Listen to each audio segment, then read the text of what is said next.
Hello hello hello hello. Hello बच्चों, बहुत बहुत नमस्कार। सभी लोगों को बहुत बहुत नमस्कार है। और आई होप आप सभी लोगों की दिवाली बहुत बढ़िया गई होगी। और इस दिवाली के दिनों में आपने रिवीजन जरूर किया होगा आईयूपीएससी का और आइसोमेरिज्म जितना हमने पढ़ा है। ठीक है, तो आज आपके सामने ये रिकॉर्डेड लेक्चर आ रहा है। इसमें हम कवर करेंगे अपना सिस ट्रांस का फिजिकल प्रॉपर्टीज और जेड ई नॉमेनक्लेचर कर लेंगे अपन। ठीक है, और टाइम मिलेगा तो सिन एनटी भी कर ही लेंगे। ठीक, चलिए आइए स्टार्ट करते हैं। और रिकॉर्डेड लेक्चर का फायदा लीजिए। लेक्चर का ड्यूरेशन थोड़ा छोटा होता है लेकिन कंटेंट जो है वो लगभग लगभग डबल हो जाता है ना। ठीक है, चलिए आइए स्टार्ट करते हैं। लेक्चर नंबर 5 में आपका स्वागत है। प्रॉपर्टीज ऑफ सिस्ट्रांस देखेंगे और जेड ई नॉमेनक्लेचर हम देखेंगे। ठीक है, चलिए स्टार्ट करते हैं। जरा क्या क्या प्रॉपर्टीज आपको यहां पढ़नी होती है। सिस और ट्रांस आइसोमर आपको देखने आते हैं। ठीक है, कैसे देखते हैं वो मैं आपको बता देता हूं। ठीक, सिस ट्रांस अगर देखने नहीं आते हैं तो मैं दिखा देता हूं एक बार। ठीक है, इसकी प्रॉपर्टी हम देखेंगे। सिस ट्रांस आइसोमर क्या होते हैं आइए देख लेते हैं। ठीक है, सिस ट्रांस आइसोमर क्या होते हैं। अगर मैं सिस ट्रांस की आइसोमर की बात करूं तो डेफिनेशन ये है कि similar groups are on the same side. Similar groups are on the same side then सिस,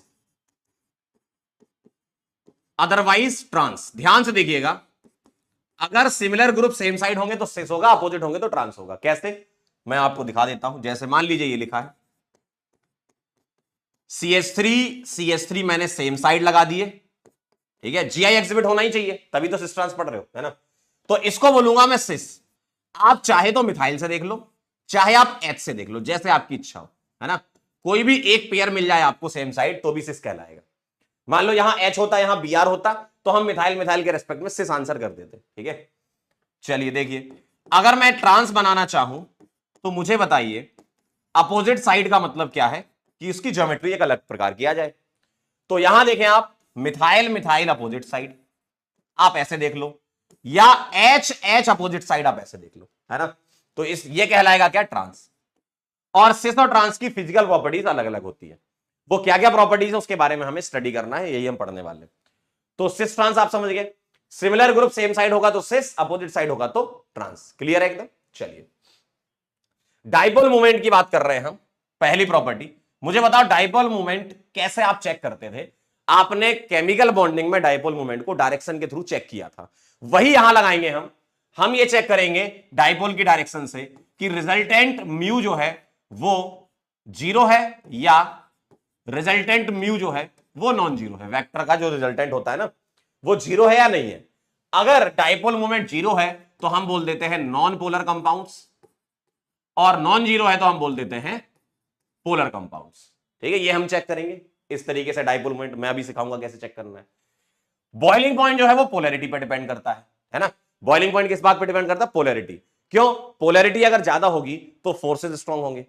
भाई दो मॉलिक्यूल के बीच में अगर पोलैरिटी ज्यादा तो अट्रैक्शन होगा, तो वांडरवाल फोर्स ऑफ अट्रैक्शन ज्यादा होंगे, और फोर्सेस अगर ज्यादा होंगे तो बॉइलिंग पॉइंट भी ज्यादा होगा। ठीक है, तो मैं ये बोल सकता हूं कि boiling point is directly proportional to dipole movement, है ना। जितनी ज्यादा पोलैरिटी उतना ज्यादा अट्रैक्शन होता है, और जितना अट्रैक्शन होगा उतना ज्यादा बॉइलिंग पॉइंट होगा।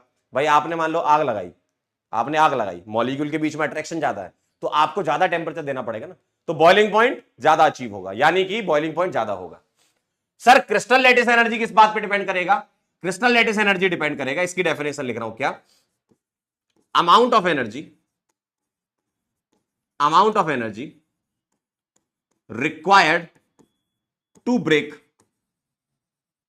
1 मोल क्रिस्टल। 1 मोल क्रिस्टल को ब्रेक करने के लिए जितनी एनर्जी लगती है उसको क्रिस्टल लैटिस एनर्जी बोलते हैं।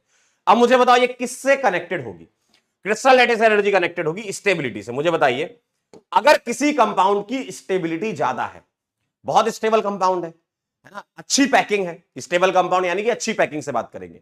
अगर पैकिंग अच्छी है, स्टेबल है, तो आसानी से नहीं टूटेगा, यानी कि क्रिस्टल लैटिस एनर्जी ज्यादा होगी। तो स्टेबिलिटी अगर ज्यादा तो क्रिस्टल लैटिस एनर्जी ज्यादा। ठीक है, और स्टेबिलिटी कैसे चेक करना है वो हम देखेंगे अभी, है ना। तो स्टेबिलिटी अगर ज्यादा होगी तो क्रिस्टल लैटिस एनर्जी ज्यादा होगी। क्यों, क्योंकि क्रिस्टल को ब्रेक करना मुश्किल है। भाई जितना ज्यादा स्टेबल होगा आसानी से थोड़ी टूटेगा, है ना। चलिए मेल्टिंग पॉइंट किस बात पे डिपेंड करता है, ये डिपेंड करता है क्रिस्टल लैटिस एनर्जी पर। किसी भी कंपाउंड की क्रिस्टल लैटिस एनर्जी अगर ज्यादा तो मेल्टिंग पॉइंट भी ज्यादा होता है। पैकिंग पे डिपेंड करता है मेल्टिंग पॉइंट। ठीक सर, स्टेबिलिटी कैसे देखेंगे? इसको हम देखेंगे स्टेरिक हिंड्रेंस से। किससे देखेंगे? स्टेरिक हिंड्रेंस से। कैसे? जितनी ज्यादा स्टेरिक हिंड्रेंस होगी, स्टेरिक हिंड्रेंस होगी, और इसी से ही कनेक्ट ये हो जाएगा, जितनी ज्यादा स्टेरिक हिंड्रेंस होगी उतनी कम स्टेबिलिटी होगी। सर स्टेरिक हिंड्रेंस हम कैसे देखें और ये होता क्या है? स्टेरिक हिंड्रेंस का मतलब है बल्की ग्रुप के बीच का रिपल्सन। ठीक है, इसका मतलब क्या है? रिपल्सन बिटवीन बल्की ग्रुप, बल्की ग्रुप के बीच का रिपल्सन है ना, मिथाइल इथाइल इस टाइप के जो ग्रुप होते हैं ना, बल्की ग्रुप्स के बीच का रिपल्सन, जिनका साइज ज्यादा होता है ना, साइज जिनका ज्यादा होता है उसके हिसाब से हम देखेंगे। ठीक है, जितना ज्यादा साइज उतना ज्यादा रिपल्सन, जितना ज्यादा रिपल्सन उतनी ज्यादा स्टेरिक हिंड्रेंस, और जितना ज्यादा स्टेरिक हिंड्रेंस उतनी कम स्टेबिलिटी। सर सॉल्युबिलिटी कैसे चेक करें बताओ? मुझे बताओ, कोई भी मॉलिक्यूल को अगर मैं आसानी से तोड़ दूं, अगर मैं आसानी से तोड़ दूं तो वो सॉल्युबल हो जाएगा। तोड़ना ही ना, आपको तोड़नी तो है। तो आसानी से कौन टूटेगा? जिसकी स्टेबिलिटी कम होगी, है ना। तो स्टेबिलिटी अगर कम है तो सॉल्युबिलिटी ज्यादा है। तो ये सारी प्रॉपर्टी लगभग लगभग एक दूसरे से कनेक्टेड है ना। सर कैसे चेक करें हम? आइए एक एक करके एग्जांपल्स हम देखते हैं। ठीक है, तो पहले आप पॉज करके नोट कर लीजिए इसको। ठीक है, रिकॉर्डेड लेक्चर का फायदा लीजिए, पॉज करिए, नोट करिए। डन। चलिए आइए एक एक करके हम स्टार्ट करने जा रहे हैं, एक एक करके हम स्टार्ट करने जा रहे हैं।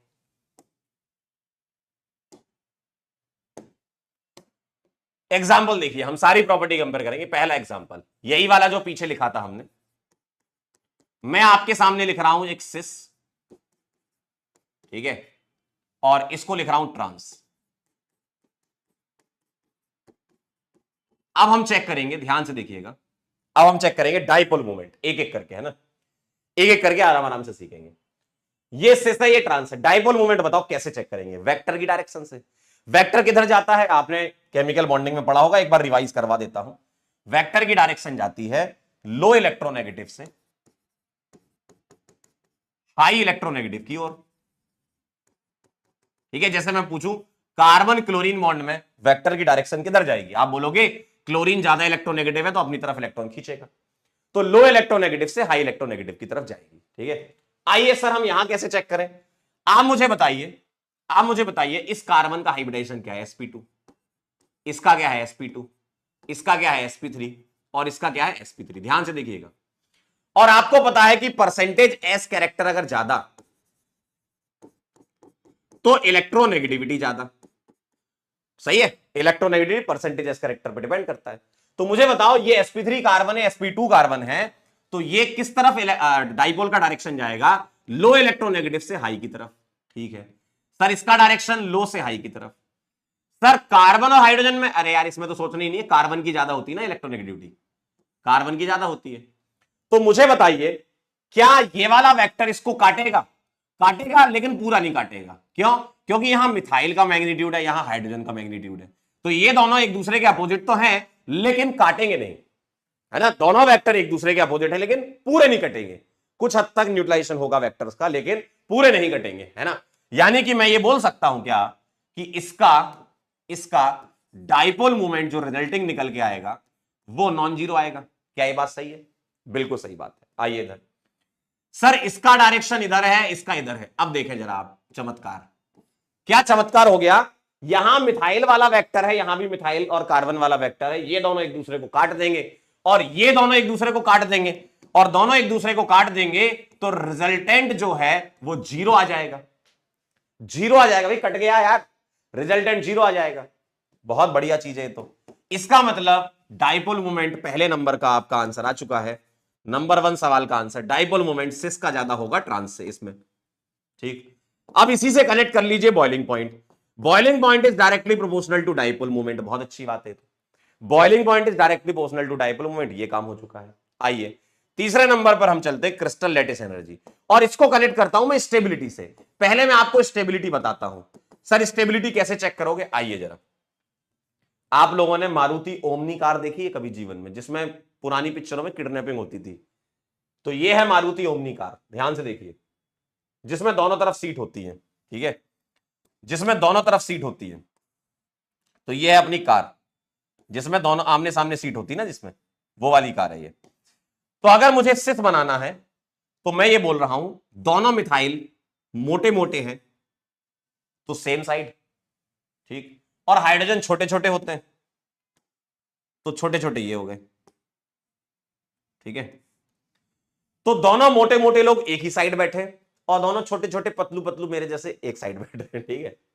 यहां क्या हो रहा है ध्यान से देखना, यहां दोनों मोटे अपोजिट साइड बैठ गए और पतलू पतलू अपोजिट साइड बैठ गए। अब आप मुझे बताओ कौन सी सिचुएशन ज्यादा स्टेबल है? मैं इसको सिस बोल सकता हूं क्या? यस सर बोल सकते हो। मैं इसको ट्रांस बोल सकता हूं, बिल्कुल बोल सकते हो। ये अपोजिट साइड है, ये सेम साइड आ रहे हैं। तो मुझे बताओ कौन सी सिचुएशन ज्यादा अच्छी है? अगर एक ही सीट पर दो मोटे लोग बैठे तो खिसकाएंगे एक दूसरे को, किसको किसको जगह नहीं मिल रही है, और अपोजिट साइड बैठेंगे बढ़िया स्टेबिलिटी से बैठेंगे। यानी कि ट्रांस की स्टेबिलिटी सिस से ज्यादा होती है, ट्रांस की स्टेबिलिटी सिस से ज्यादा होती है, ट्रांस की स्टेबिलिटी सिस से ज्यादा होती है। अब इसी से ही बाकी की प्रॉपर्टीज कनेक्टेड है। क्या सर? Crystal lattice energy. भैया जो ज्यादा स्टेबल होगा उसको ब्रेक करना आसान नहीं है, जो ज्यादा स्टेबल होगा इसको तोड़ना आसान नहीं है। इसको तोड़ना आसान है क्योंकि रिपल्सन आ रहा है इन दोनों के बीच का। 5वें नंबर पर सॉल्युबिलिटी बता दो। सॉल्युबिलिटी कौन आसानी से टूट जाएगा? सिस टूट जाएगा। भैया देखो कौन आसानी से टूट जाएगा? सिस टूट जाएगा, हो गया काम। देखो सारी प्रॉपर्टीज आपकी यही वाली थी, पांचों प्रॉपर्टीज, ठीक है। एक और रहेगी melting point, sorry melting point और लिख लो 6 नंबर पर। मेल्टिंग पॉइंट क्या होगा? Melting point crystal lattice energy के डायरेक्टली प्रोपोर्शनल होता है, यानी कि जो CLE का ऑर्डर है वही मेल्टिंग पॉइंट का ऑर्डर है। ये लो, लीजिए, हो गया। तो आप समझ गए कैसे कंपेयर हमने कराया। तो कंपैरिजन कराना सीख लेंगे आप, हर टाइप के सवाल आपसे बन जाएंगे, ठीक है। एक दो और वैरायटीज इसमें देख लेते हैं। तो पहला सवाल आप समझ चुके हैं, पहला सवाल आप समझ चुके हैं, आई होप आपको क्लियर होगा। पॉज करके इसको नोट कर लीजिएगा। अब मैं चल रहा हूं आगे अगले सवाल पर। डन हो गया? चलिए आइए आइए जरा एक सवाल और देखते हैं। इसी को मैं कॉपी पेस्ट कर लेता हूं। बस मैं यहां क्या करना चाहता हूं, बस मैं यहां क्या करना चाहता हूं, मैं एक साइड मिथाइल की जगह इथाइल लगा देता हूं, ठीक, इधर। अभी भी सिस है, क्यों? हाइड्रोजन के रेस्पेक्ट में बोल दो भैया, हाइड्रोजन के रेस्पेक्ट में बोल दो ना सिस, ठीक। सर मैंने यहां इथाइल लगा दिया, बताइए क्या चेंज आएगा?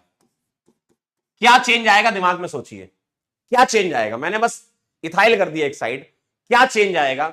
सर आंसर में कोई भी चेंज नहीं, बस यहां चेंज ये आएगा कि रिजल्टेंट जो डाइपोल आपका पिछली बार 0 था, क्योंकि मिथाइल मिथाइल वाले वेक्टर थे, यहां मिथाइल इथाइल वाला है, तो ये तो चलो कैंसिल हो जाएंगे, लेकिन ये दोनों कैंसिल नहीं होंगे, तो म्यू रिजल्टेंट नॉन जीरो आएगा। लेकिन हां इतना पक्का है कि ट्रांस वाला कम ही रहेगा सिस से। तो ये ध्यान रखिएगा, कई लोग याद कर लेते हैं कि सर ट्रांस का डाइपोल मोमेंट 0 होता है। बेटा देख लेना, रटना थोड़ी है, देख लेना। सेम ग्रुप आ रहे हैं, कट रहे हैं वेक्टर, तो 0 आएगा, नहीं कट रहे हैं तो कम आएगा, 0 नहीं आएगा, कम आएगा, ठीक है। तो म्यू रिजल्टेंट इसका भी नॉन जीरो है आपकी बार, और इसका भी नॉन जीरो, लेकिन हाँ इतना पक्का है कि इसका डाइपोल मोमेंट ज्यादा होगा इस वाले से। क्यों? क्योंकि यहां कुछ हद तक कैंसिल हो रहे हैं, ठीक है। तो आंसर में कोई चेंज नहीं है, बस ये चेंज है कि अब आपका रिजल्टेंट जो है वो 0 नहीं आएगा, लेकिन इतना पक्का है कि कम आएगा। सिस वाला ज्यादा और ट्रांस वाला कम आएगा। क्लियर एकदम? चलिए, तो ये हो गया सवाल नंबर 2। एक बार फिर से आप नोट करेंगे, मेरे पास तो शक्तियां थी कॉपी पेस्ट करने की, आपके पास नहीं है, आप दोबारा लिख लो, ठीक है। आपके पास भी जीवन में कभी कभी आएंगी शक्तियां, अभी नहीं है, ठीक है। चलिए चलें आगे। हो गया डन? बहुत आसान है यार। चलिए अगला सवाल, सवाल नंबर 3। अब मैं यहां क्या कर रहा हूं, ध्यान से देखना। सवाल नंबर 3 में क्या कर रहा हूं, सवाल नंबर 3 में क्या कर रहा हूं, मैं यहां पर कुछ ऐसा ग्रुप लगा देता हूं जो इलेक्ट्रॉन अपनी तरफ खींचने वाला हो, जैसे जिसकी इलेक्ट्रोनेगेटिविटी ज्यादा हो। तो मैंने यहां पर मान लीजिए CHO ग्रुप लगा दिया, CHO ग्रुप लगा दिया, और CHO में कार्बन का हाइब्रिडाइजेशन sp2 और ऑक्सीजन ज्यादा इलेक्ट्रोनेगेटिव है, तो वेक्टर किधर जाएगा? ऑक्सीजन ज्यादा इलेक्ट्रोनेगेटिव है तो वेक्टर इधर जाएगा, ठीक है। तो अब आपका जो वेक्टर है उसकी डायरेक्शन चेंज हो जाएगी, ये जाएगा, ध्यान से देख लो आप, वेक्टर आपका इधर जाएगा, ठीक। और इस वाले में क्या होगा? इस वाले में क्या होगा? इसमें भी वेक्टर की डायरेक्शन पलट जाएगी बस, है ना, क्योंकि ऑक्सीजन ज्यादा इलेक्ट्रोनेगेटिव इधर, तो ये खींच लेगा इस तरफ। तो अब क्या होगा, ध्यान से सुनना, अब क्या होगा, गौर से देखो, गौर से देखो, गौर से देखो, क्या इसका जो वेक्टर है और इसका जो वेक्टर है, ध्यान से देखना, अगर मैं इसको उठा के, इस वेक्टर को उठा के यहां कर दूं और इसको उठा के यहां लगा दूं, इसका कुछ रिजल्टेंट आएगा, ठीक है। यहां देखना जरा, इस वाले वेक्टर को इसके आगे लगा दूं तो इसका कुछ रिजल्टेंट आएगा। तो मुझे बताओ कौन सा रिजल्टेंट ज्यादा होगा, बोलो। सर ये वाला, क्यों, ऐड हो रहे हैं इसमें, भाई इसमें दो वेक्टर ऐड हो रहे हैं, 0 डिग्री एंगल है वेक्टर के बीच में, जबकि यहां पर कुछ ना कुछ एंगल आएगा, तो ये दे रहा है, ये खींच रहा है सेम डायरेक्शन में, तो ऐड हो जाएंगे ना। तो अब आंसर में क्या चेंज आ जाएगा, अब आपका चेंज ये आएगा कि ट्रांस का डाइपोल मोमेंट ज्यादा हो जाएगा, रहेगा नॉन जीरो क्योंकि वेक्टर कटेगा नहीं ना, रहेगा नॉन जीरो, यहां भी नॉन जीरो, लेकिन अब ट्रांस का ज्यादा क्योंकि ये दोनों वेक्टर एक ही डायरेक्शन में अलाइन हो गए, ठीक। तो बताओ जरा बॉइलिंग पॉइंट में क्या चेंज कर दूं, अब ट्रांस का बॉइलिंग पॉइंट ज्यादा आ जाएगा। सर स्टेबिलिटी, अरे भाई स्टेबिलिटी इस पे डिपेंड थोड़ी करती है, वेक्टर पे, स्टेबिलिटी वेक्टर पे डिपेंड थोड़ी करती है, स्टेबिलिटी स्टेरिक हिंड्रेंस पे डिपेंड करती है। तो जैसे तुम्हारा मिथाइल ग्रुप बल्की होता है वैसे CHO ग्रुप बल्की है ना। तो स्टेबिलिटी में सेम यही कॉन्सेप्ट लगेगा, तो स्टेबिलिटी ट्रांस की ही ज्यादा रहेगी, क्रिस्टल लाइटेशन एनर्जी ट्रांस की ही ज्यादा रहेगी, सॉल्युबिलिटी सिस की ही ज्यादा रहेगी, क्योंकि ये दोनों कनेक्टेड है एक दूसरे से, है ना। ध्यान से देख लो, ये दोनों एक साथ कनेक्टेड हैं और बाकी सारे एक साथ कनेक्टेड हैं, ये है मामला। तो इसका यहां रिलेशन नहीं है, ये मत करना कि सर यहां आपने साइन इधर उल्टा कर दिया, ग्रेटर देन का लेस देन कर दो, यहां कर दो, अरे नहीं, ऐसी गलती मत करना, फैल जाओगे नहीं। तो स्टेबिलिटी तो डिपेंड करेगी स्टेरिक हिंड्रेंस पर, तो ये सारे फैक्टर कनेक्टेड है, तो ये सारा का सारा सेम आंसर है। क्यों, ट्रांस की स्टेबिलिटी अभी भी ज्यादा होगी, क्यों, बल्कि ग्रुप अपोजिट साइड होने चाहिए। अब बल्कि ग्रुप क्या आ गया तुम्हारा, CHO आ गया, पहले मिथाइल था, है ना। तो क्रिस्टल लैटिस एनर्जी का same, solubility same, melting point same, ठीक है, समझ गया खेल। चले आगे, डन हो चुका है। चलिए सवाल नंबर 4 करेंगे। तो देखिए आप भावना समझिए, सवाल कैसे चल रहे हैं, सवाल देखिए जरा कैसे कैसे चल रहे हैं। तीसरा ये हो गया, अब आओ चौथा, लास्ट एक और कर लो तो सभी टाइप के हो गए इसमें। मैं यहां पर क्या कर रहा हूं, पॉज करके आप नोट कर लेना जरूर, है ना। मैं यहां क्या कर रहा हूं, इस वाले को भी मैंने CHO बना दिया, इस वाले को भी मैंने CHO बना दिया। अब बताइए क्या खेल हो जाएगा। सर ये वाले वेक्टर का डायरेक्शन चेंज हो जाएगा, बिल्कुल सही बात है, और इस वाले वेक्टर का डायरेक्शन ऐसा हो जाएगा, ठीक है। सर यहां पर मैंने CHO कर दिया और इस वाले वेक्टर का डायरेक्शन चेंज हो जाएगा क्योंकि अब खींचेगा ये। अब मुझे बताइए, अब मुझे बताइए, ये वाला कैंसिल और ये वाला कैंसिल, तो अब आपका म्यू रिजल्टेंट जो है वो 0 हो चुका है। देखिए जरा भावना को समझिए, और यहां वेक्टर ऐड हो रहे हैं, देखो ये इधर ऐड हो रहे हैं। तो आंसर में क्या चेंज कर दूं, आंसर में चेंज कर दूं ये, बस डाइपोल मोमेंट चेंज हो जाएगा, बाकी सारी बातें सेम है, स्टेबिलिटी, CLE, सॉल्युबिलिटी, MP, ये सब सेम आएगा क्योंकि ये कनेक्टेड है इससे, dipole moment boiling point connected है इससे। बात समझ में आई। देखिए ना आप खुद देखिए सवाल, पहले मैंने क्या कर दिया था, 2 मिथाइल लगाए थे जो इलेक्ट्रॉन दे रहे थे, अब मैंने क्या करा, 2 CHO जो खींच रहे हैं। तो 2 देने वाले हो, 2 खींचने वाले हो, सेम आंसर आएगा। एक देने वाला, एक खींचने वाला, तो वो ये वाला केस हो जाएगा, है ना, यहां चेंज आ जाएगा बस, बाकी सब सेम। आई होप आपको क्लियर होगा, इसको पॉज करके आप नोट कर लेना 4th सवाल को। और अब आपने सारे सवाल कर लिए, अब आपसे जीवन में कोई भी सवाल आ जाए गलत नहीं होना चाहिए। चलिए पॉज करके आप ट्राई करना इस क्वेश्चन को। Compare the physical property, pause कर लो पहले, म्यू निकालना है, कंपेयर कराना है BP, MP stability in the geometrical isomer of this. बताओ इसके अगर मैं ज्योमेट्रिकल आइसोमर बनाऊंगा तो 2 एक सिस और एक ट्रांस बना लो आप, ऐसा ध्यान से देख लो जरा। तो ये कैसा दिखेगा आपको, एक ऐसा दिखेगा, ये सिस बोल दूं, और एक ऐसा दिखेगा मालिक, ये क्या हो जाएगा, ट्रांस हो जाएगा भैया जी। सर आइए आइए जरा बताना जरा, ये देगा, ये देगा, ये देगा, ये खींचेगा, ठीक, ये देगा, ये खींचेगा, ये देगा, ये देगा। अब बताइए जरा, मुझे बताइए यहां पर वेक्टर का कुछ एंगल होगा, जो ये और ये वाले वेक्टर हैं, यहां तो दोनों सेम लाइन में अलाइन हो गए, तो डाइपोल मूवमेंट किसका ज्यादा हो जाएगा बताओ, म्यू किसका ज्यादा हो जाएगा, ऑब्वियसली ट्रांस का डाइपोल मूवमेंट ज्यादा हो जाएगा, क्यों, दोनों ऐड हो रहे हैं।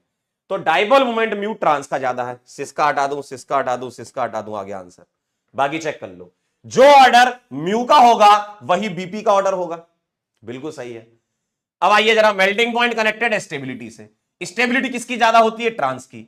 तो जो स्टेबिलिटी का ऑर्डर है वही मेल्टिंग पॉइंट का। बिल्कुल सही बात है, हो गया काम। देखिए कितना आसान है। चलिए अगला सवाल बताइए। मैं द कॉलम, डाइपोल मोमेंट बताना है, melting point, boiling point. More than one matching हो जाएगी आपकी, क्योंकि यहां पर तीन प्रॉपर्टी है, डाइपोल मोमेंट, एमपी और बीपी। तो हम dipole moment MP BP compare करा लेते हैं, ठीक है। ये वाला सवाल तो मैंने करा दिया था, दोनों सेम टाइप के ग्रुप लगे हुए हैं यहां पर। तो मैं बोलूंगा कि सिस का डाइपोल मोमेंट ट्रांस से ज्यादा होगा, ठीक है। तो डाइपोल मोमेंट सिस का ज्यादा ट्रांस है, यानी कि इसका आंसर आ जाएगा पी। आगे चलो, डाइपोल मोमेंट का जो ऑर्डर है वही बॉइलिंग पॉइंट का ऑर्डर होगा, यानी कि एस, ठीक है। आगे चलो, मेल्टिंग पॉइंट बताओ। मेल्टिंग पॉइंट ट्रांस का ज्यादा होता है, मेल्टिंग पॉइंट तो आर, ठीक है। तो पी आर एस आ जाएगा इसका। अगला देखो, एक खींचने वाला है, एक देने वाला है। एक खींचने वाला, एक देने वाला, तो डाइपोल मोमेंट ट्रांस का ज्यादा हो जाता है, क्योंकि एक ही लाइन में वेक्टर अलाइन हो जाता है। पीछे किया आपने, सीएचओ वाला भी किया, सीएन वाला भी किया। तो डाइपोल मोमेंट का आप क्यू आ जाएगा, और डाइपोल मोमेंट का जो ऑर्डर है वही बॉइलिंग पॉइंट का होना चाहिए। तो ये तो नहीं होगा ऑर्डर, क्योंकि dipole moment trans is greater than cis है। और मेल्टिंग पॉइंट जो है वो ट्रांस का ज्यादा होगा। एकदम सही है, आर वाला। मेल्टिंग पॉइंट तो ट्रांस का ही ज्यादा है, ठीक है। आप तो आर इसमें भी कर दो, इसमें भी। मेल्टिंग पॉइंट में थोड़ी टेंशन है, वो तो कनेक्टेड है आपका स्टेरिक इंटरेंस से। तो मेल्टिंग पॉइंट तो आंसर सभी का है। डाइपोल मोमेंट और बॉइलिंग पॉइंट ही चेंज होता है बस, है ना। तो आर तो सभी में है। अब बताइए, ये एक देने वाला है, ये खींचने वाला है, तो डाइपोल में ट्रांस का ज्यादा हो जाएगा, तो क्यू हो जाएगा आर। और बताओ, बस हो गया। बॉइलिंग पॉइंट तो आएगा नहीं। दोनों खींचने वाले हैं भैया, सीएल इलेक्ट्रोनेगेटिव होता है ना, दोनों खींचने वाले हैं, तो अगेन सिस का ज्यादा हो जाएगा। तो पी आर और एस ये हो जाएगा। देख लीजिए आप, ध्यान से देख लीजिए, ध्यान से देख लीजिए, समझे। इस तरीके से आपको करना है, ठीक। बस देखो, ग्रुप के चेंज हो जाने से, खींचने वाले और देने वाले ग्रुप के चेंज हो जाने से, वेक्टर की डायरेक्शन चेंज हो जाने से डाइपोल मोमेंट और बॉइलिंग पॉइंट ही चेंज होते हैं बस। बाकी सारे सेम होते हैं हर एक में, चाहे कैसा भी सवाल हो। Crystal lattice energy, melting point, stability, solubility सब सेम होते हैं। क्लियर है एकदम? क्लियर है? चलिए एक सवाल और करके मुझे बता दीजिए, मैं समझ जाऊंगा कि आपको आ गया है। एक सवाल और कर लीजिए, खत्म फिजिकल प्रॉपर्टीज। बोलिए क्या लग रहा है, पॉज करके ट्राई करो और मैच करा लेना। बताओ जरा, एक देने वाला है, एक खींचने वाला। देखो सीएल भाई इलेक्ट्रोनेगेटिव ज्यादा होता है, तो ये खींचेगा, ये देगा, तो ये ट्रांस वाला ज्यादा हो जाएगा। ये दे रहा है, ये खींच रहा है, ठीक। तो मुझे बताओ, जब ये एक ही लाइन में अलाइन हो गए दोनों वेक्टर, तो ट्रांस का ज्यादा हो जाएगा डाइपोल मोमेंट। तो डाइपोल मोमेंट, इसको मैं 1 बोल रहा हूं, इसको 2 बोल रहा हूं, ठीक है।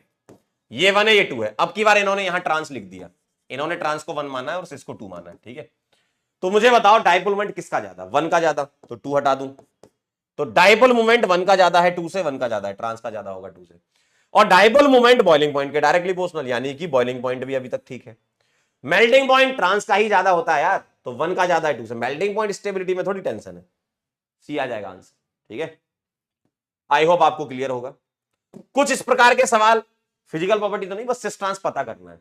तो कभी ऐसे अगर बड़ा सा डरावना सा सवाल देना, डरने की जरूरत नहीं, पैटर्न पता कर लो। इस पैटर्न को बोलते हैं सिस और इस पैटर्न को ट्रांस। देखो ना भाई, अगर सिमिलर ग्रुप सेम साइड होंगे तो सिस, और सिमिलर ग्रुप अपोजिट तो ट्रांस। तो पैटर्न पकड़ लो आप। देखो यहां कैसा पैटर्न बन रहा है सर, ऐसा पैटर्न, यानी कि सिस हो जाएगा। सर यहां कैसा पैटर्न बन रहा है सर, ऐसा, यानी कि ट्रांस हो जाएगा, सॉरी सिस हो जाएगा। पैटर्न ऐसा बन रहा है ना, इस तरीके का। सर यहां कैसा पैटर्न बन रहा है, देखो ऐसा बन रहा है, देखो ना, तो ये ट्रांस हो जाएगा। तो आप इस तरीके से सवाल सिस ट्रांस अगर पूछ ले तो कर सकते हो। सिस सिस ट्रांस, सिस सिस ट्रांस, ए आ जाएगा, ठीक है। जैसे मान लो मैं कुछ और सवाल लिख दूं आपके लिए, ऐसा मान लो ये है, ऐसा ऐसा ऐसा ऐसा, बताओ, बता सकते हो? सर ये पैटर्न ऐसा दिख रहा है ट्रांस, ये पैटर्न ऐसा दिख रहा है सिस, ये पैटर्न ऐसा जा रहा है सिस, और ये पैटर्न ऐसा जा रहा है अपोजिट तो ट्रांस, ठीक है। इस तरीके से आप आंसर कर सकते हो इन सवालों का, ठीक है। चलिए, तो ये थी आपकी फिजिकल प्रॉपर्टीज। बहुत आसान थी, कोई मुश्किल भरा काम नहीं था आपके लिए जीवन में, बहुत आसान प्रॉपर्टीज थी। अब हम बात करेंगे ZE नॉमेनक्लेचर की, ठीक है। चलिए, तो अब हम चल रहे हैं आगे। मैंने आपको अभी तक क्या बताया, थोड़ा रिकैप करवा देता हूं। मैंने आपको C डबल C बॉन्ड में GI एग्जीबिशन बताया, मैंने C+N में GI बताया एग्जीबिशन, मैंने COOH+ में एग्जीबिशन बताया, मैंने N+N में एग्जीबिशन बताया। ठीक है, मैंने इनमें आपको GI का एग्जीबिशन बता दिया है। ठीक, आप GI के सवाल कर लेते हो। फिर मैंने आपको C+C में सिस्ट्रांस बता दिया और सिस्ट्रांस की प्रॉपर्टीज बता दी। ठीक है, प्रॉपर्टीज भी कवर कर ली हमने, सिस्ट्रांस भी कर लिया। अब C+C में अगर कहीं सिस्ट्रांस ना लगे तो उसके लिए ZE नोमेनक्लेचर बनाया था। 3 साइंटिस्ट थे, CIP, कान, इनगोल्ड, प्रीलॉग। तो 3 साइंटिस्ट ने मिलकर ZE नोमेनक्लेचर बताया था, और वो इसलिए बताया था क्योंकि क्योंकि क्योंकि कई ऐसे GI थे जिनमें अंकल सिस्ट्रांस नहीं लग रहा था। मान लो एक आयोडीन लिखा है, एक H लिख दिया, एक OH लिख दिया, एक CH3 लिख दिया, तो आप इसमें सिस्ट्रांस नहीं बता सकते। सिस्ट्रांस फेल हो गया, नहीं बता सकते हो ना भाई। सिस्ट्रांस के लिए तो 2 ग्रुप सिमिलर होने चाहिए, तो सिस्ट्रांस फेल हो गया। तो उन लोगों ने ZE नोमेनक्लेचर निकाला। Z का मतलब यहां होता है जुस्सामेन, जिसका मतलब होता है सेम साइड, और E का मतलब होता है एंटगेगॉन, इसका मतलब होता है ऑपोजिट साइड। सर ये सेम साइड ऑपोजिट साइड कैसे देखते हैं, आइए हम प्रकाश डालते हैं इस पर। सर ये CIP के 3 साइंटिस्ट थे जिन्होंने मिलकर रूल बनाए थे। C का मतलब कान, I का मतलब इनगोल्ड, और P का मतलब प्रीलॉग। तो ये 3 साइंटिस्टों ने मिलकर के नियम बनाए थे, अलग अलग नियम दिए हैं, ऐसे 3-4 रूल हैं। तो उनको सीख लोगे तो ZE नोमेनक्लेचर भी सीख जाओगे। और ZE क्यों बनाया गया था समझ गए? सिस्ट्रांस फेल हो गया था। कुछ ऐसे मॉलिक्यूल थे जो GI एग्जिबिट करेंगे। आपसे पूछूंगा बताओ GI एग्जिबिट करेगा, आप बोलोगे यस करेगा, क्योंकि ये दोनों ग्रुप डिफरेंट है और ये दोनों ग्रुप डिफरेंट है। यानी कि GI एग्जिबिशन हो गया। अब नाम क्या रखें इसका? सिस्ट्रांस रख नहीं पा रहे थे तो ZE बनाए गए थे। ठीक है, और ये कहां आप निकालते हो? C+C में निकालते हो। चलिए आइए स्टार्ट करते हैं। पहला रूल ये कहता है कि एटॉमिक नंबर ज्यादा होगा तो प्रायोरिटी ज्यादा होगी। ठीक है, कैसे अप्लाई करेंगे? चलिए इसी सवाल को कर लेते हैं। मैं इसी सवाल को यहां लिख लेता हूं। एटॉमिक नंबर अगर ज्यादा होगा तो प्रायोरिटी ज्यादा होगी। अब सर ये एटॉमिक नंबर हम कहां से देखें? हमें देखना है ये रेस्ट्रिक्टेड साइट से। बताइए रेस्ट्रिक्टेड साइट कौन सी होती है? ये वाली और ये वाली। तो आप पहले इसको पकड़ो, इससे आप यहां जाओ, क्या मिला? I मिला। तो पहला एटम, एटम देखना, ग्रुप नहीं देखना, एटम। तो पहला एटम I है, ठीक है। यहां से चले, पहला एटम क्या मिला? C। तो अब I और C में कंपेयर कराओ, और पीरियोडिक टेबल तो सबको पता होती है, आयोडीन का एटॉमिक नंबर कार्बन से ज्यादा होता है। इतना आसान नियम उन्होंने बनाया। तो बताओ आयोडीन और कार्बन में कौन जीत गया? आयोडीन जीत गया। क्यों? इसका एटॉमिक नंबर ज्यादा है, तो 1 दे देंगे। दूसरी वाली साइड चलो इधर। सर यहां चला तो पहला एटम क्या मिला? H मिला। यहां चला तो पहला एटम क्या मिला? O मिला। पहला एटम देखना, फर्स्ट एटम। तो H और O में O का एटॉमिक नंबर ज्यादा है। अब बताओ 1 और 1 कहां है? सर ये अपोजिट साइड है। 1 और 1 अपोजिट है, यानी कि इसका आंसर आ गया E। तो इस डबल बॉन्ड का कॉन्फ़िगरेशन E होगा। समझ गए? इस डबल बॉन्ड का कॉन्फ़िगरेशन E बोलेंगे हम इसको। समझ गए? बहुत आसान है। आइए एक सवाल और देखते हैं। आइए एक सवाल और देखते हैं। C+C, यहां मैंने लगा दिया CH3, यहां H, यहां CH3 और यहां H। बताइए क्या बोलोगे? आपके दिमाग में सीधे स्ट्राइक कर रहा होगा सर ये सिस है। हाँ होने दो भाई, सिस ट्रांस हो गया, अच्छी बात है। आप इसमें ZE भी निकाल सकते हो ना। क्यों? क्योंकि ZE नोमेनक्लेचर तो एटॉमिक नंबर पर बेस्ड है, वो तो निकाल सकते हो। तो सिस ट्रांस फेल हो गया था, इसलिए ZE निकाला गया था, बनाया गया था इन तीनों साइंटिस्ट महान लोगों के द्वारा। इसका मतलब थोड़ी कि सिस ट्रांस में ZE नहीं बता सकते। उन्होंने देखा, चेक करा कि ऐसे मॉलिक्यूल जिसमें सिस ट्रांस नहीं बता पा रहे हो तो इसमें ZE बता देते हो। तो ये रूल यहां भी अप्लाई हो सकता है, सिस ट्रांस में भी हो सकता है। क्यों? क्योंकि एटॉमिक नंबर पर बेस्ड है। आइए देखते हैं, आइए देखते हैं। यहां क्या लगा है? कार्बन। यहां क्या लगा है? H। C और H में कार्बन जीत गया। यहां क्या लगा है? कार्बन। यहां क्या लगा है? H। इसमें भी कार्बन जीत गया। सेम साइड तो क्या हो जाएंगे? Z। तो ये सिस भी है और Z भी है, ये सिस भी है और Z भी है, हो सकता है। लेकिन कंफ्यूज मत होना, सर क्या हमेशा सिस Z होगा? क्या हमेशा सिस Z होगा? रटना नहीं है, याद नहीं करना। हो भी सकता, नहीं भी हो सकता, हम चेक कर लेंगे ना। हम तो एटॉमिक नंबर से कर लेंगे। जैसे मान लीजिए मैं आपके सामने एक सवाल और लिखता हूं। अब आप बताओ, पहले तो मुझे ये बताओ कि ये सिस है कि ट्रांस है, बताओ ये वाला सिस है या ट्रांस है? ये वाला सिस है कि ट्रांस है, बताइए। चेक कर लेंगे हम तो, कोई भी सवाल है हमें देखना है। हमसे पूछा सिस ट्रांस बताओ, तो आप बोलोगे सर हाइड्रोजन के रेस्पेक्ट में देख लेंगे, अपोजिट साइड है तो ये ट्रांस हो गया, है ना, अपोजिट साइड है तो ट्रांस हो गया। सर अगर मुझे जेड निकालना होता तो मुझे बताओ यहां क्या लगा हुआ है, बताओ यहां क्या लगा हुआ है, कार्बन, यहां क्या है H, तो ये 1 हो जाएगा, और यहां क्या लगा है Cl, यहां क्या लगा है H, ये 1 हो जाएगा, तो ये दोनों क्या हो गए, एंट गैगन। देखिए तो सिस वाला Z है, ट्रांस वाला E है, रटना नहीं है, जो सवाल होगा हम देख लेंगे। जैसे जैसे अगर मैं आपको एक सवाल दिखाऊं, जैसे ये, आओ, आपको रटना नहीं है इसको, आपको तो रूल अप्लाई करना है। सिस ट्रांस कैसे देखते हैं तुम्हें वो पता होना चाहिए, जेडी कैसे देखते हैं वो पता होना चाहिए, कुछ भी आंसर आ जाए हमें क्या मतलब है। जैसे ये सवाल है, आइए आपके सामने, मुझे बताओ ये क्या है, मुझे बताओ ये क्या है, पहले आप पॉज करके ट्राई करो, क्या है ये, पहले सिस ट्रांस देख लेते हैं। सर Cl अपोजिट है, ट्रांस हो जाएगा, बिल्कुल सही बात है, ठीक है। आइए जरा आप हम वो देखते हैं, Ze देखते हैं। सर रेस्ट्रिक्टेड साइड ये हो गई, इससे क्लोरीन जुड़ा है और कार्बन जुड़ा है ना, क्लोरीन और कार्बन, तो क्लोरीन को 1। यहां रेस्ट्रिक्टेड साइड ये हो गई, इससे Br जुड़ा है, ठीक है, और Cl जुड़ा है, तो बताइए Br को 1, और 1 और 1 सेम साइड हो गए, तो ये Z भी हो गया, यानी कि बोथ ए एंड बी। तो अब आप देख रहे हैं ट्रांस वाला Z भी हो सकता है, तो याद थोड़ी कर रहे हैं, ट्रांस वाला Z भी हो सकता है, Z ही नोमेनक्लेचर तो एटॉमिक नंबर पर बेस्ड है, और सिस ट्रांस तो तुम आंखों से देख के बताते हो, कैसे, सिमिलर ग्रुप सेम साइड होगा तो सिस, अपोजिट साइड होगा तो ट्रांस, ठीक है, क्लियर है एकदम ये सवाल। चलिए आगे चलते हैं। अब कभी कभी ऐसा भी हो सकता है कि सर पहले वाले का एटॉमिक नंबर सेम आ रहा है, तो आगे चलो अगला एटम देखो, if atomic number of first atom is same then go for the next atom and apply rule number 1। बहुत आसान नियम बनाए इन लोगों ने ऐसे नियम बनाए कि मतलब क्या बताएं, आप ही लोग जैसे ही थे ये, एकदम सिंपल नियम बता दिए।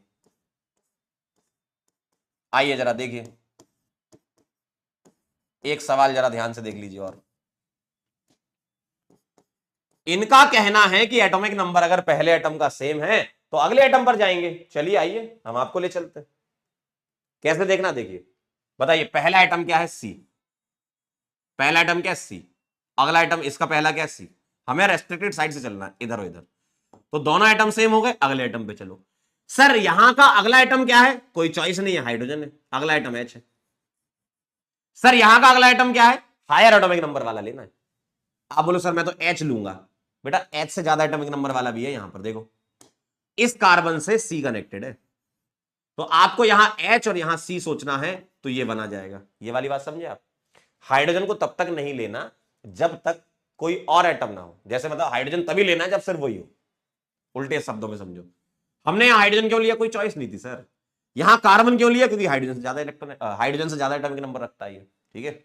यहां आ जाओ जरा, सर यहां मिला C, अच्छा इधर नंबर कर लिया अपन, हाँ यहां C और यहां C, तो इस कार्बन से ये कनेक्टेड है, इस कार्बन से ये कनेक्टेड है, सर दोनों C हो गए। आइए आगे चलते हैं, अगला क्या है सर, यहां H और H दिख रहे हैं, H को नहीं लेना, इससे ज्यादा इलेक्ट्रॉनिक, इससे ज्यादा एटॉमिक नंबर वाला है क्या, इससे हाइड्रोजन से ज्यादा एटॉमिक नंबर, सर ये मिल गया, सर ये मिल गया, देखो तो मुझे यहां O मिल गया, यहां N मिल गया, गौर से देख लो, मैंने हाइड्रोजन नहीं लिए यहां क्योंकि O और N मिल रहे थे, तो मुझे अगला एटम यहां O मिल गया और यहां N मिल गया, O को 1 दे दूंगा, और 1 और 1 मुझे अपोजिट दिख रहे हैं, यानी कि E हो जाएगा, समझे। एक और सवाल समझ लो, आओ आ जाओ जरा, CH2 CH2 CH3 और CH2 CH3, यहां लगा दिया मैंने CH2Cl और CH2Br, ठीक है। आइए चेक करते हैं, चलना चालू करो, यहां से चले C, अगला एटम कौन सा लोगे, हायर एटॉमिक नंबर वाला C, यहां C, अगला कौन से लोगे, यहां C, यहां H, देखो तो ये C और H में कंपैरिजन होगा, 1 आ जाएगा ये। अगला बताओ, सर ये C सेम थे, ठीक, अगला आइटम कौन सा लोगे? एच नहीं लोगे क्योंकि इससे ज्यादा मिल गया। Cl Br, Br को 1 1 और 1 अपोजिट है तो E आ जाएगा। बहुत आसान है, बहुत ही सिंपल है यार, समझ गए? चलिए तो पहले अपन क्या एक एक दो दो एग्जांपल से रूल कवर कर लेते हैं, फिर ढेर सारे सवाल करेंगे अभी, ठीक है? क्लियर है एकदम? पॉज करके नोट कर लेना। आगे चलता हूं अगले रूल पर। इनका कहना है अगर आइसोटोप आ जाए तो, आइसोटोप में तो एटॉमिक नंबर सेम होता है, आइसोटोप में एटॉमिक नंबर सेम होता है भैया, तो कहां जाओगे? मास नंबर ज्यादा तो प्रायोरिटी ज्यादा, बस खत्म हो गया। लो C, यहां मिथाइल, यहां मिथाइल, ये 12, ये 14, यहां कर दिया H, यहां कर दिया D। बताओ क्या आएगा ये? बताइए। H और D में D का मास नंबर ज्यादा है, यहां कार्बन 12 यहां 14 है, कार्बन 14 का मास नंबर ज्यादा है, 1 और 1 सेम साइड तो Z हो गया। लो बहुत आसान है। एक और सवाल देखो, अगर मैंने यहां CH2OH कर दिया 18 और यहां CH2OH कर दिया 16, यहां मैंने कर दिया CH2NH2 15 और CH2NH2 14, अब बताइए जरा क्या आएगा? तो यहां पर रूल नंबर 2 और 3 एक साथ लग जाएं। कैसे? पहले एटम का एटॉमिक नंबर सेम आ रहा है तो अगले एटम पे चलेंगे। देखो पहले एटम का आ रहा है सेम तो अगले पे चलो, अगले पे चले तो रूल नंबर 3 लग गया आपका। देखो 18 और 16 में 18 जीत गया। यहां भी पहले एटम का सेम है, अगले एटम पर चलो, क्या मिला? N, और यहां भी N, 15 ज्यादा है 14 से, आ गया भैया। इतना आसान है ये। एटॉमिक नंबर अगर सेम रहते हैं तो आइसोटोपी होगा, है ना? तभी तो एटॉमिक नंबर सेम है, तो हमें मास नंबर से देखना है। बहुत आसान नियम बनाए इन्होंने, कोई मुश्किल भरा काम नहीं है। क्लियर है एकदम? क्या ये क्लियर है? पॉज करके नोट कर सकते हैं अपन, ठीक है? चलिए आगे चलते हैं, पॉज कर लो आप एक बार, है ना? चलिए अगला देखिएगा, अगला देखिएगा। In the case of multiple bond and ring, ring वाला तो आप हटा ही दो क्योंकि आपके सिलेबस में रिंग वाला नहीं आएगा, ठीक है? होता है वैसे, लेकिन रिंग वाला अपन हटा देंगे।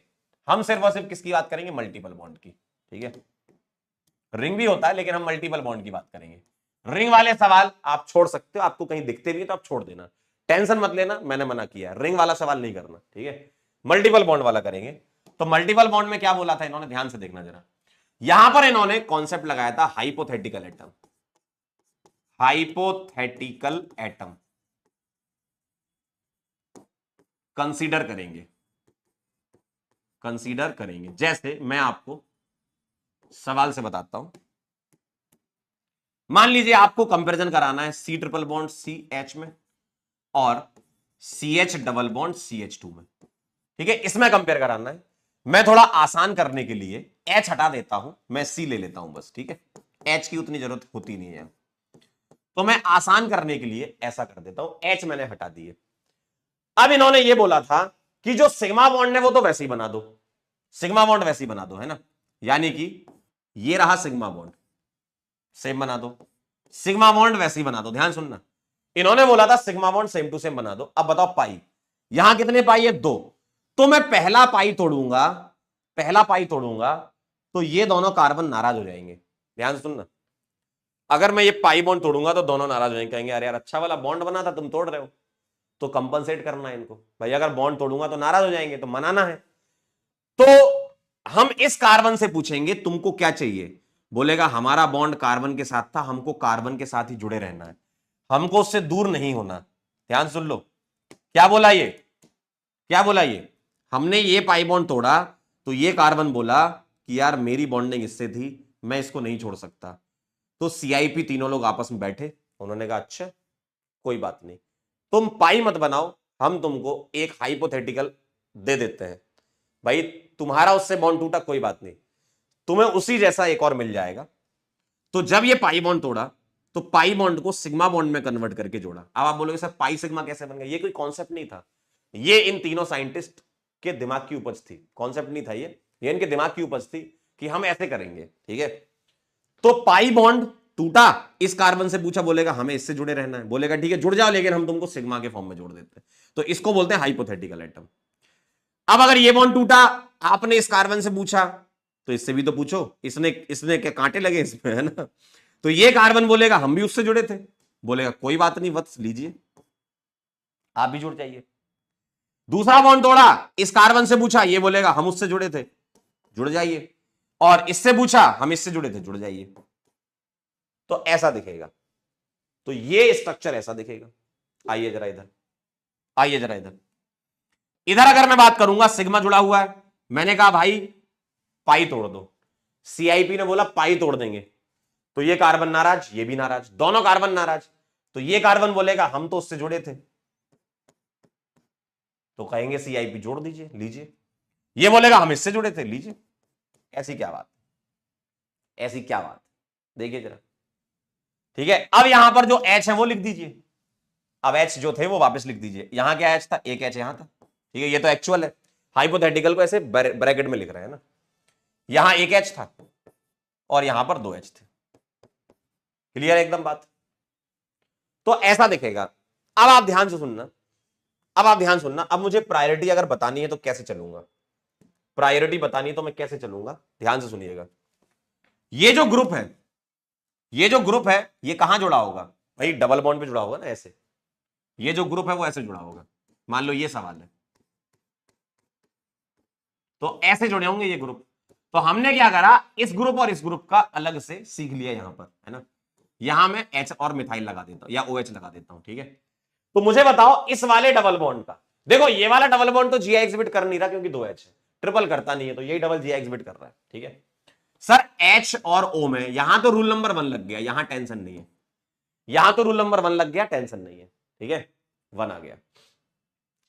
इन दोनों में सोचना है। अब मुझे बताइए, इसको तुम रिप्लेस कर दो इससे, और इसको रिप्लेस कर दो इससे, उसको रिप्लेस कर दो इससे, और इसको रिप्लेस कर दो इससे, तो हम यहीं चेक कर लेते कैसे। सर यहां क्या मिला मुझे, देखो यहां क्या मिला, C, पहला आइटम C, यहां पहला आइटम C, ठीक है। अब ध्यान सुनना कैसे करना। C से क्या जुड़ा है, CCC, C से क्या जुड़ा है, CCC, देखिए यहां C से क्या जुड़ा है, C और H, इस वाले कार्बन पे C और H। बचपन में आपने फ्लेम्स वाला गेम खेला था क्या, ध्यान से देखिए, C से C, common common common common, यहां C है यहां H है, कौन जीत गया, ये तो इसकी प्रायोरिटी ज्यादा है, देखिए इसकी प्रायोरिटी ज्यादा है, यानी कि इसकी प्रायोरिटी ज्यादा है, तो ये 1 आ जाएगा, और 1 और 1 अपोजिट है तो E आ जाएगा इसका आंसर। बात समझ में आई सर, थोड़ी थोड़ी आई, एक एग्जांपल और समझते, उससे और क्लियर हो जाएगा, ठीक है। तो ये मैंने आपको इसका एक पहला एग्जांपल बताया कि मल्टीपल बॉन्ड अगर आ जाएंगे तो ऐसे होगा, मल्टीपल बॉन्ड आ जाएंगे तो, ठीक है। आइए एक सवाल और, इसको पॉज कर लीजिए आप, कर लिया पॉज, नोट कर लिया। अब देखना जरा, एक दूसरा और बताता हूं मैं, एक एग्जांपल और हाइपोथेटिकल एटम का। चलिए इसमें और इसमें किसकी प्रायोरिटी ज्यादा है, ये मल्टीपल बॉन्ड वाला, इसमें किसकी प्रायोरिटी ज्यादा है। आइए हम CIP रूल लगाते हैं। मैं क्या कर रहा हूं, आसान करने के लिए H हटा देता हूं, तो यहां तो H थे ही नहीं, तो इसको ऐसे लिख लो, यहां H हटा के लिख लो, ठीक है, H बाद में जोड़ देंगे। अब भाई साहब CIP के पास ये गया और ये गया, बोला भैया किसकी प्रायोरिटी ज्यादा है। CIP ने बोला एक काम करो, पहले ना सिग्मा बॉन्ड बना के बैठ जाओ, तो ये दोनों आपस में सिग्मा बॉन्ड बना के बैठ गए। CIP इसके पास गए कि भैया ये बॉन्ड तोड़ना चाहते हैं हम। कार्बन बोलेगा मैं नाइट्रोजन से जुड़ा हूं, मैं नहीं जाऊंगा, मैं जुड़ा रहूंगा। CIP बोलेंगे हमको तो तोड़ना है, लेकिन हम तुमको नाराज नहीं करेंगे, जुड़ना है ना, जुड़ जाइए, लीजिए। C N से जुड़ा है, और N से पूछेंगे हाँ भाई क्या ख्याल है, बोलेगा भैया तुम पाई बॉन्ड भले ही तोड़ दो, लेकिन मुझे सिग्मा के फॉर्म में तो जोड़ दो, मैं उसके बिना नहीं रह सकता, लीजिए। फिर दूसरा टूटेगा, फिर C बोलेगा अयो हमको N को नहीं छोड़ना, N बोलेगा अयो हमको C को नहीं छोड़ना, इधर आ जाइए। ये टूटेगा, C बोलेगा हमको N को नहीं छोड़ना, और N बोलेगा हमको C को नहीं छोड़ना, ठीक है। CIP की लड़ाई थी पाई बॉन्ड से, CIP ने बोला हम पाई बॉन्ड मानेंगे नहीं, हम तो सिग्मा बॉन्ड मानेंगे, लेकिन नाराज भी नहीं करना, तो जैसे एटम की कनेक्टिविटी थी वैसे ही रहेगी, बस पाई बॉन्ड सिग्मा बन जाएगा, ठीक है।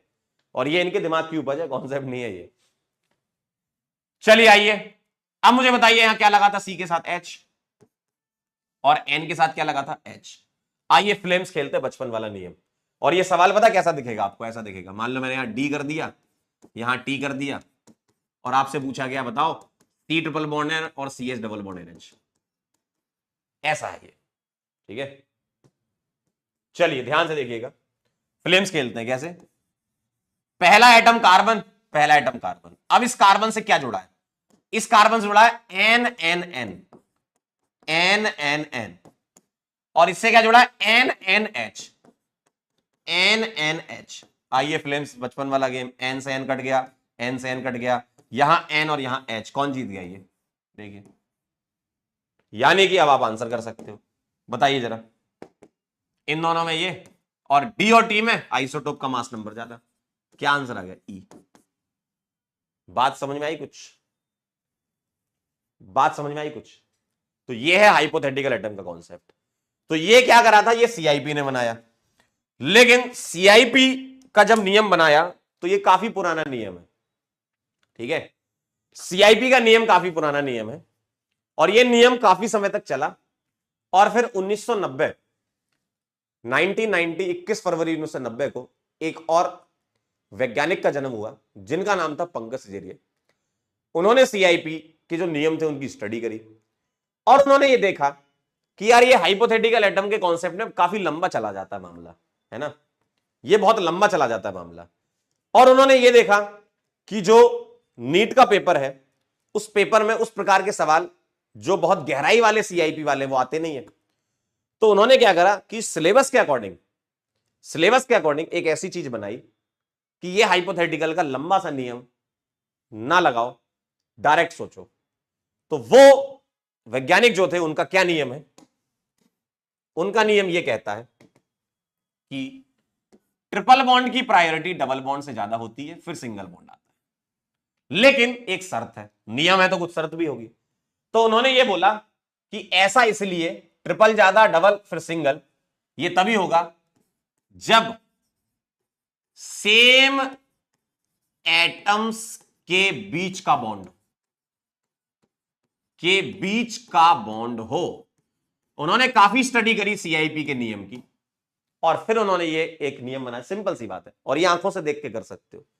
इन्होंने बोला कि ट्रिपल डबल सिंगल ये नियम तभी लगेगा जब सेम एटम, जैसे मान लो यहां ए है यहां बी है, अब सेम एटम के बीच का ट्रिपल, सेम एटम के बीच का डबल और सेम एटम के बीच का सिंगल। जैसे सर ए और बी सेम हो सकते जैसे ये है, देखो ध्यान से देखो जरा, अगर मैं आपसे बोल दूं कि पीएस रूल क्या कहता है, पीएस रूल क्या कहता है, एक सीआईपी रूल था, एक पीएस रूल आया बाद में। पीएस रूल ये कहता है कि भैया ट्रिपल बॉन्ड की प्रायोरिटी डबल से ज्यादा। आप हाइपोथेटिकल कॉन्सेप्ट लगा के भी देखोगे तो भी यही है, सेम एटम के बीच का यही आएगा। लेकिन चलिए सेम एटम के कुछ और लिख लो, जैसे सीएन हो गया, तो सेम एटम के बीच के ट्रिपल, सेम एटम के बीच का डबल और सेम एटम के बीच का सिंगल।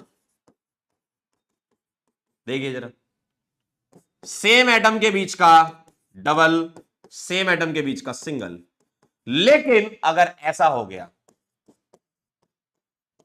कि sir C triple C H और सी एच डबल हो, तो क्या करेंगे।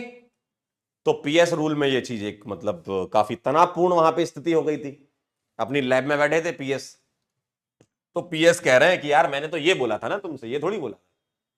पीएस ने ये बोला कि हम तो ये कह रहे हैं आपसे कि सेम एटम के बीच में लगाओ, इसमें थोड़ी लगाना है। तो सर क्या करें, अरे उन्होंने बोला सुनो ध्यान से देखो इधर, पीएस ने बोला ध्यान से सुनो, अरे अगर एटॉमिक नंबर ही अलग हो गए तो रूल नंबर 1 ही लग जाएगा ना।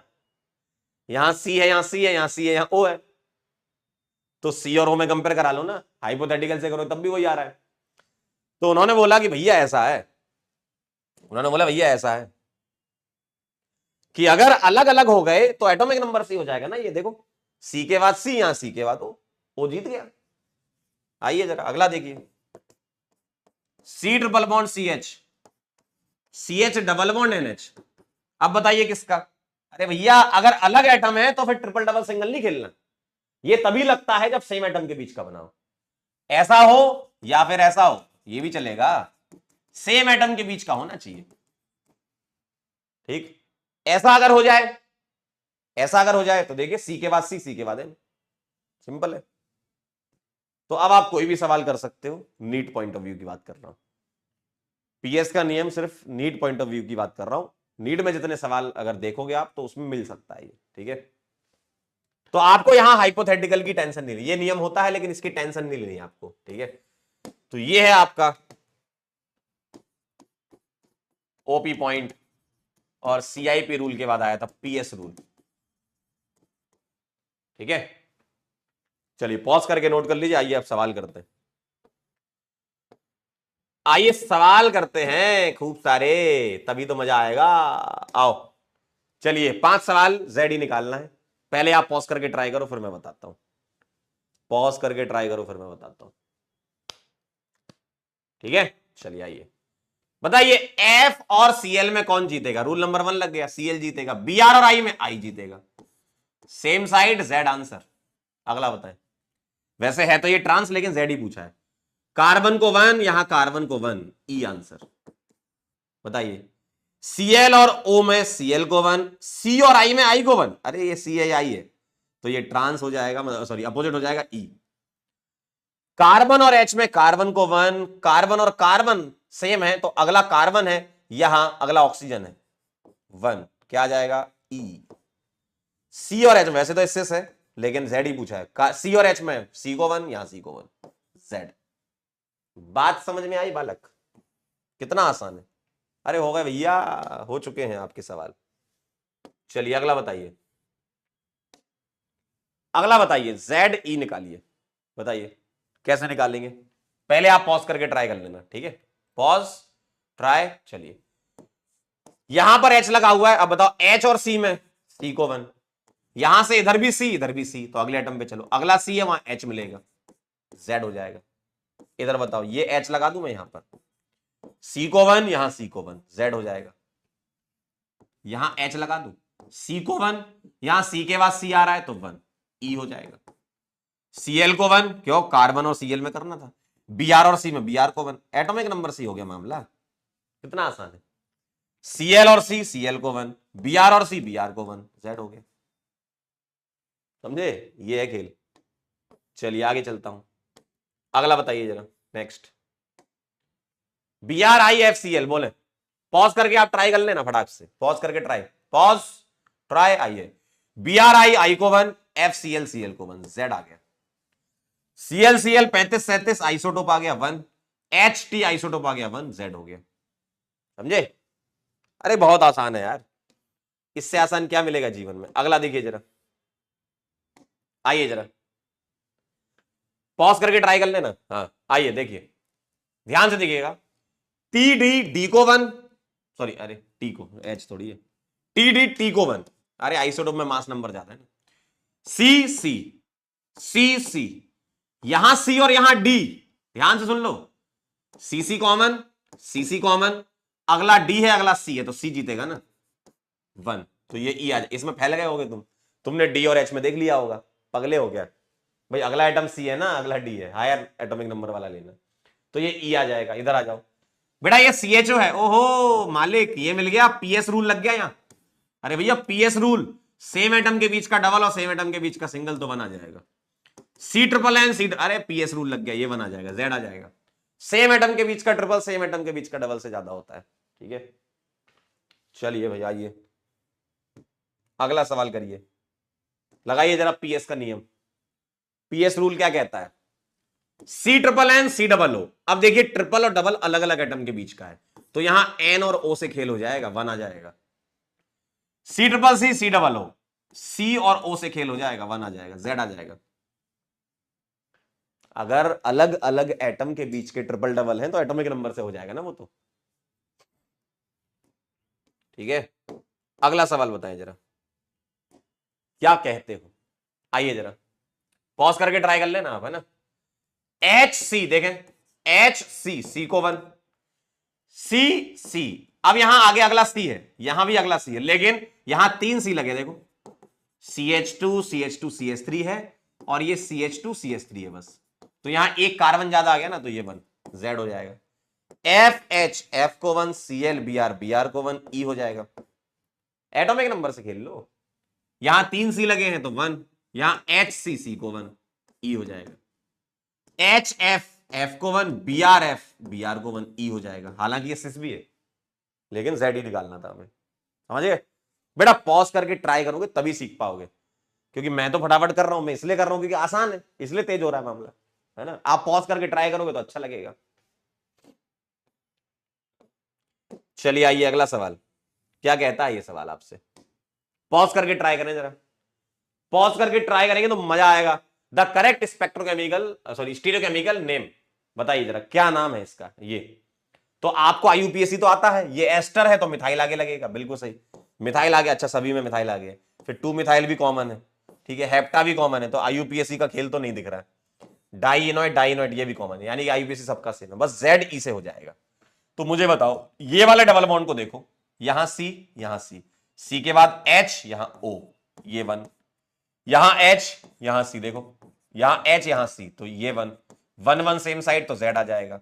और आईयूपीएसी नंबरिंग में ये वाला 1 और ये 2, आईयूपीएसी में 2 जेड आएगा, है ना, ये 2 वाला कार्बन होगा आईयूपीएसी के हिसाब से, तो 2 जेड आ जाएगा। 2 ही हटा दूं, 2 ही हटा दूं। अब 5 पे आ जाओ, ये 1 आएगा सी और एच में, यहां एच और सी में ये 1 आएगा, तो ये अपोजिट आ गए, यानी कि ई हो जाएगा, तो ये 5 वाला आएगा, 5 ई, 2Z 5 डी आ जाएगा आंसर। समझे बात को, बहुत आसान है, सवालों की प्रैक्टिस से खेल लोगे तो काम हो जाएगा। आइए और सवाल करते हैं, बताइए जेड ई, पॉज करके ट्राई करें, पॉज एंड देन ट्राई। आइए यहां एच लगा दूं, यहां एच लगा दूं, एच और सी में 1, सी और एच में ये 1, ई हो जाएगा। अगला सी सिंगल ओ है, सी डबल ओ है, सीआईपी रूल ना लग के पीएस रूल लगेगा। C single O, C double O, same atom के बीच का डबल वाला ज्यादा। यहां देखें CH2 कॉमन, यहां CN और यहां CH2NH2, पीएस रूल लग जाएगा, ट्रिपल बॉन्ड, ये सिंगल बॉन्ड, तो ये 1, ठीक है, क्या आ जाएगा, ई आ जाएगा।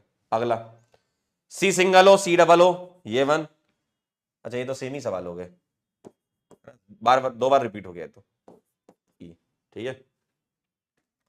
चलिए अगला सवाल देखिएगा, खेल समझ पाए आप क्या चल रहा है, बहुत आसान है। असाइन जेड ही बताइए जरा, यहां ओ एच लगाए, यहां ओ एफ लगाए, ओ और ओ कॉमन, एच और एफ ये 1, आप पॉज करके ट्राई कर लेना, आपके पास पावर है पॉज करने की, है ना। एच और एफ में 1, सी और एन बताइए जरा, एन को 1, जेड आ जाएगा। यहां देखिए इस कार्बन को इन दोनों पे देखना है, क्योंकि ये उन्होंने ऐसे डबल बॉन्ड ऐसे लगा दिए, CH2 कॉमन, यहां सी, यहां Cl, देखो ध्यान से देखना, सी, सी कॉमन, अगला यहां सी है और अगला Cl है, ध्यान से देख लो, ये बनाएगा, फैल मत जाना, देखो ना गौर से, सी सी कॉमन, अगला क्या लोगे सी, अगला Cl आ गया, तो सी और Cl में कंपेयर कराओगे, ये मत देखना सब 3 3 Cl लगे, यहां Br यहां सी, ये 1 Z आ जाएगा, ठीक है। चलिए अगला देखिए जरा, Z नॉमेनक्लेचर किसका है। वाह यार बहुत जल्दी कर लिया आपने, खत्म हो गया, लो थोड़े से सवाल और बचे। The Z isomer among the following, बताइए Z isomer among the following, यहां पर CH3 होगा, ठीक है। जेड कौन सा है, पॉज करके आप ट्राई करना। चलिए सी एच, ये 1, सी कॉमन है, अगला सी और अगला एच, ये 1, तो ये जेड आ जाएगा। अगला देखें जरा, यहां सी यहां एच, ये 1, यहां सी सिंगल हो यहां सी डबल हो, COH में सी डबल होता है, पीएस रूल 1, ई आ जाएगा। C1 और यहां पर ये 1, ई आ जाएगा, ठीक है।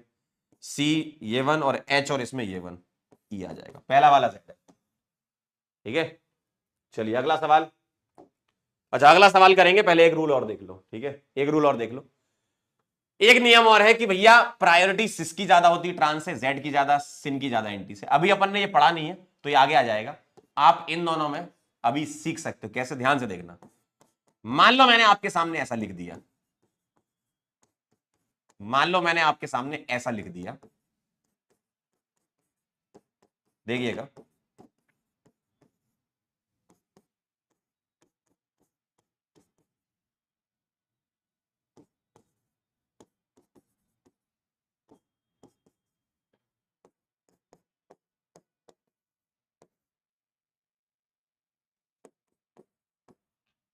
मैंने आपके सामने ऐसा लिख दिया, ध्यान से देखना, सवाल एक बना रहा हूं,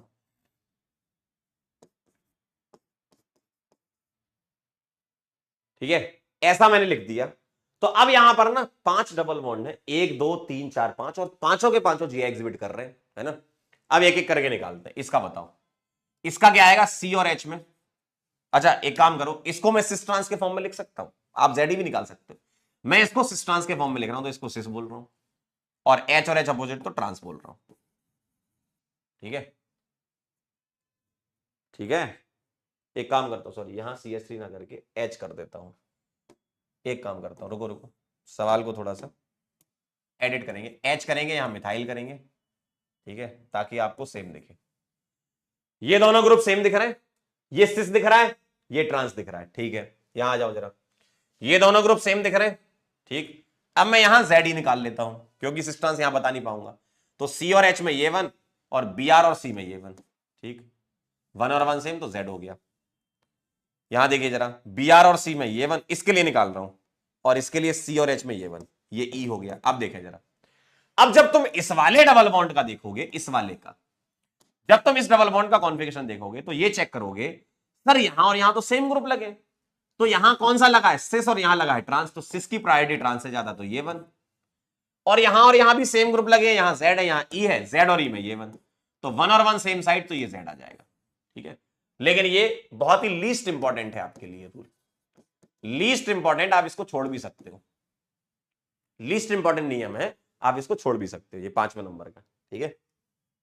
क्लियर है एकदम, इसलिए बस अपन एक ही एग्जांपल इसमें कर रहे हैं, है ना। सिस और ट्रांस में सिस का ज्यादा, जेड और ई में जेड की प्रायोरिटी ज्यादा। तो अब ये बीच वाला जो है कैसे डिसाइड होगा, क्योंकि ये दोनों ग्रुप तो सेम थे, है ना। CIP रूल 1 2 3 4 लगाओगे नहीं लगेगा, ना ही इसमें PS रूल लगेगा, आपको सीधा सीधा खेलना है यहाँ, ठीक है।